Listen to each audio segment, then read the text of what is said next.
আসসালামু আলাইকুম।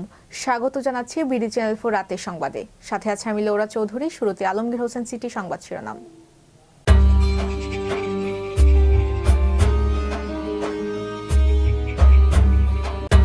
ভারতের সংসদ শ্রদ্ধা জানালো বাংলাদেশের সাবেক প্রধানমন্ত্রী খালেদা জিয়াকে। গণভোট প্রচারে ভোটের গাড়ি পুলের ঘাটে। ইসলামপুরে মানবিক উদ্যোগ, দোয়া মাহফিলের শেষে 1200 অসহায় মানুষের হাতে কম্বল। অষ্টগ্রামে ভোট গ্রহণকারী কর্মকর্তাদের প্রশিক্ষণ কর্মশালা অনুষ্ঠিত। মার্কিন ডলারের মান গত 4 বছরের মধ্যে সর্বনিম্ন।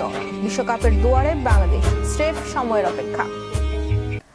শুনছিলেন আলমগীর হোসেন সিটি সংবাদ শিরোনাম। এবার সিটি লাইভ বিস্তারিত।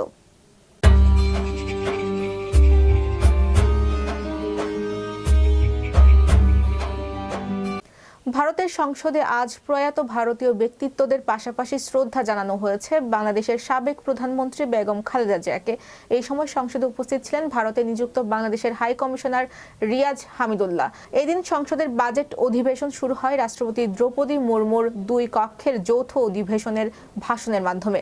লোকসভা মহারাষ্ট্রের উপমুখ্যমন্ত্রী অজিত পাওয়ার বাংলাদেশের সাবেক প্রধানমন্ত্রী খালেদা জিয়া এবং সম্প্রতি প্রয়াত 5 জন প্রাক্তন সদস্যের প্রতি শ্রদ্ধা নিবেদন করেছেন।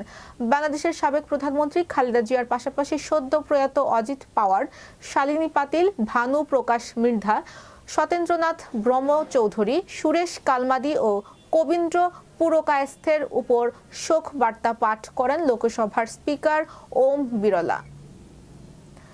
এবার ম্যাপেল ইন্টারন্যাশনাল স্কুল স্থানীয় সংবাদ।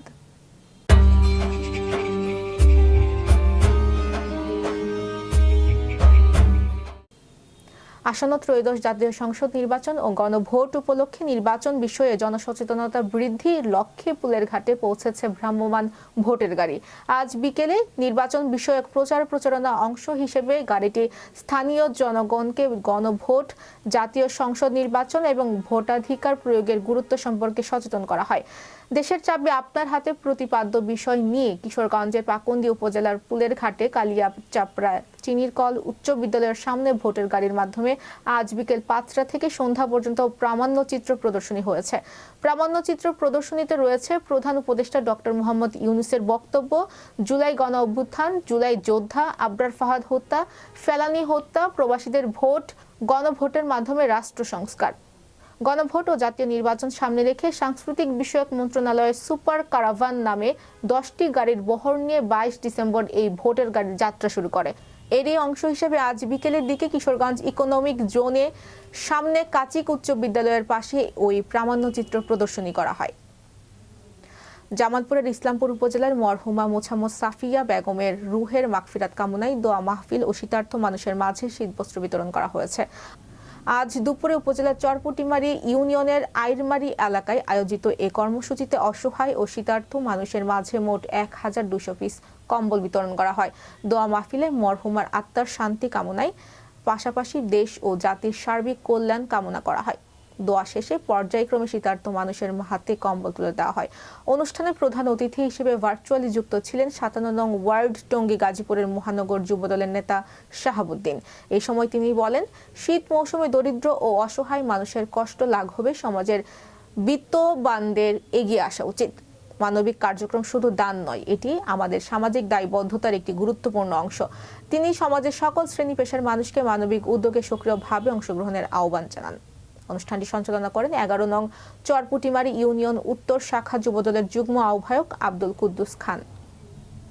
ত্রয়োদশ জাতীয় সংসদ নির্বাচনের সামনে রেখে কিশোরগঞ্জের অষ্টগ্রাম উপজেলায় ভোট গ্রহণকারী কর্মকর্তাদের প্রশিক্ষণ কর্মশালা অনুষ্ঠিত হয়েছে। আজ সকাল 11টায় উপজেলা পরিষদ হল রুমে এই প্রশিক্ষণ কর্মশালার আয়োজন করা হয়। অনুষ্ঠানে প্রধান অতিথি হিসেবে উপস্থিত ছিলেন কিশোরগঞ্জের জেলার প্রশাসক আসলাম মোল্লা। বিশেষ অতিথি হিসেবে উপস্থিত ছিলেন কিশোরগঞ্জের police super doctor Farhad Hossain. এছাড়া উপস্থিত ছিলেন অষ্টগ্রাম উপজেলা নির্বাহী কর্মকর্তা সিলভিয়া স্নিগ্ধা, বাংলাদেশ সেনাবাহিনীর Ashtagram camp incharge lieutenant Samiul Islam, অষ্টগ্রামের সার্কেল অফিসার শহীদুল হক এবং অষ্টগ্রাম থানার অফিসার ইনচার্জ শোয়েব খান।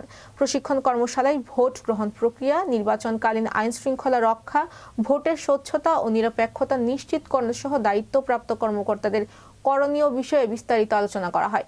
এই সময় জেলা প্রশাসক আসলাম মোল্লা বলেন, স্বচ্ছ ও নিরপেক্ষ নির্বাচন নিশ্চিত করতে আগামী 12 ফেব্রুয়ারি সর্বোচ্চ আইন প্রয়োগ করা হবে। এক্ষেত্রে কাউকে কোনো ধরনের ছাড় দেওয়া হবে না। বিগত দিনে কি হয়েছে তা ভুলে গিয়ে সবাইকে আইন মেনে চলতে হবে। সাধারণ মানুষের নিরাপত্তা নিশ্চিত করতে প্রশাসন সর্বদা প্রস্তুত রয়েছে। নির্বাচনকালীন সময়সহ সার্বক্ষণিক 24 ঘন্টা প্রশাসন জনগণের সেবায় নিয়োজিত থাকবে। এবার জীবনদীপ হেলথ সেন্টার আন্তর্জাতিক খবর।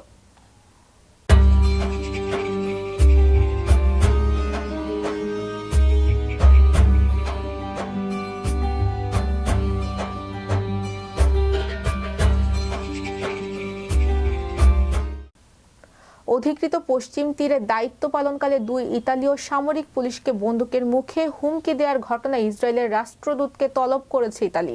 সোমবার ইতালির পররাষ্ট্র মন্ত্রণালয় এক বিবৃতিতে এই তথ্য জানিয়েছে। বিবৃতিতে বলা হয়, রোববার পশ্চিম তীরের রামাল্লার কাছে একটি গ্রামে ইউরোপীয় ইউনিয়নের রাষ্ট্রদূতদের সম্ভাব্য সফরের আগে স্থান পরিদর্শনে গেলে 2 ইতালির সামরিক পুলিশকে এক সশস্ত্র ইসরায়েলি ব্যক্তি থামিয়ে দেয়।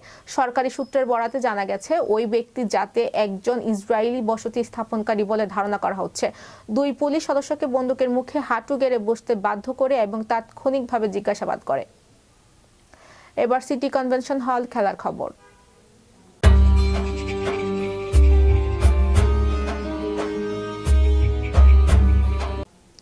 মেয়েদের টি-20 বিশ্বকাপে দাপুটে খেলা উপহার দিচ্ছে বাংলাদেশ। বাছাই পর্বে অপ্রতিরোধ্য নিগার সুলতানা জ্যোতির দল টানা 5ম জয়ের দেখা পেয়েছে টাইগ্রেসরা। আজ বুধবার নেপালের মূল পানিতে সুপার 6-এর প্রথম ম্যাচে থাইল্যান্ডকে 39 রানে হারিয়ে বিশ্বকাপের মূল পর্বের টিকিট একরকম নিশ্চিত করে ফেলেছে লাল সবুজের দল। টস জিতে আগে ব্যাট করতে নেমে শুরুটা ভালো হয়নি বাংলাদেশের। দলীয় 12 রানেই টপ অর্ডারের 2 ব্যাটার সাজঘরে ফেরেন। তবে তৃতীয় উইকেটে সোবহানা মোস্তারি ও জুয়াইরা ফেরদৌস মিলে দৃশ্যপট বদলে দেন। দুজনে গড়েন 110 রানের বিশাল জুটি। 42 বলে 59 রানের ঝড়ো ইনিংস খেলেন মোস্তারি। জুয়াইরার ব্যাট থেকে আসে 45 বলে 56 রান। শেষ দিকে ঋতুমনির 6 বলে 15 রানের কেমিওতে 165 রানের পাহাড় গড়ে বাংলাদেশ। প্রিয় দর্শক, এই ছিল বিডি চ্যানেল 4 রাতের সংবাদ। সবাইকে পরবর্তী সংবাদ দেখার আমন্ত্রণ জানিয়ে আজকের মতো এখানে বিদায় নিচ্ছি। সবাই ভালো থাকবেন, সুস্থ থাকবেন এবং নিত্য নতুন সংবাদ পেতে বিডি চ্যানেল 4 ফেসবুক পেজ ও ইউটিউব চ্যানেল সাথেই থাকুন। আল্লাহ হাফেজ, শুভরাত্রি।